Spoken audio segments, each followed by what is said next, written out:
केंद्रीय अर्थसंकल्पासंदर्भातली एक मोठी घडामोड सध्या काही वेळामध्ये केंद्रीय मंत्रिमंडळाची बैठक होतीये आणि या बैठकीमध्ये अर्थसंकल्पावर आता चर्चा होणार आहे आणि याच मंत्रिमंडळाच्या बैठकीमध्ये या केंद्रीय अर्थसंकल्पाला मंजुरी मिळणार आणि त्यानंतर हा केंद्रीय अर्थसंकल्प संसदेमध्ये सादर होणार आहे। तेव्हा आता मंत्रिमंडळाच्या बैठकीला सुरुवात होतीये। या क्षणाची एक मोठी घडामोड सध्या दिल्लीमधून आणि आमच्या प्रतिनिधी उर्वशी खोना आपल्याबरोबर जोडल्या गेल्यात। उर्वशी, केंद्रीय मंत्रिमंडळाच्या बैठकीला आता सुरुवात होतीये असं कळतंय, काय नेमके सध्याचे अपडेट आहेत?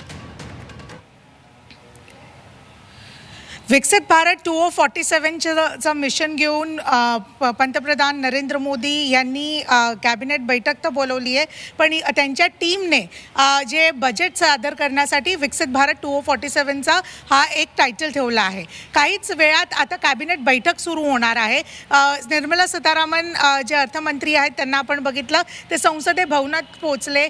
एक ट्रेडिशनल त्यांचा जो एक वॉक असतो, मग ते त्यांच्या घरातून निघून राष्ट्रपती भवन आणि राष्ट्रपती भवन पासून ते अर्थ मंत्रालय आणि नंतर संसदे भवन असं आपण ज्या प्रकारे मार्च बघतो तो झाला आहे। आणि काहीच वेळात आता कॅबिनेट बैठकीमध्ये हा अर्थसंकल्प जो आहे सादर केला जाणार, त्याच्यानंतर तिथे मंजुरी दिली जाणार आणि नंतर देशासमोर अर्थसंकल्प सादर होणार आहे।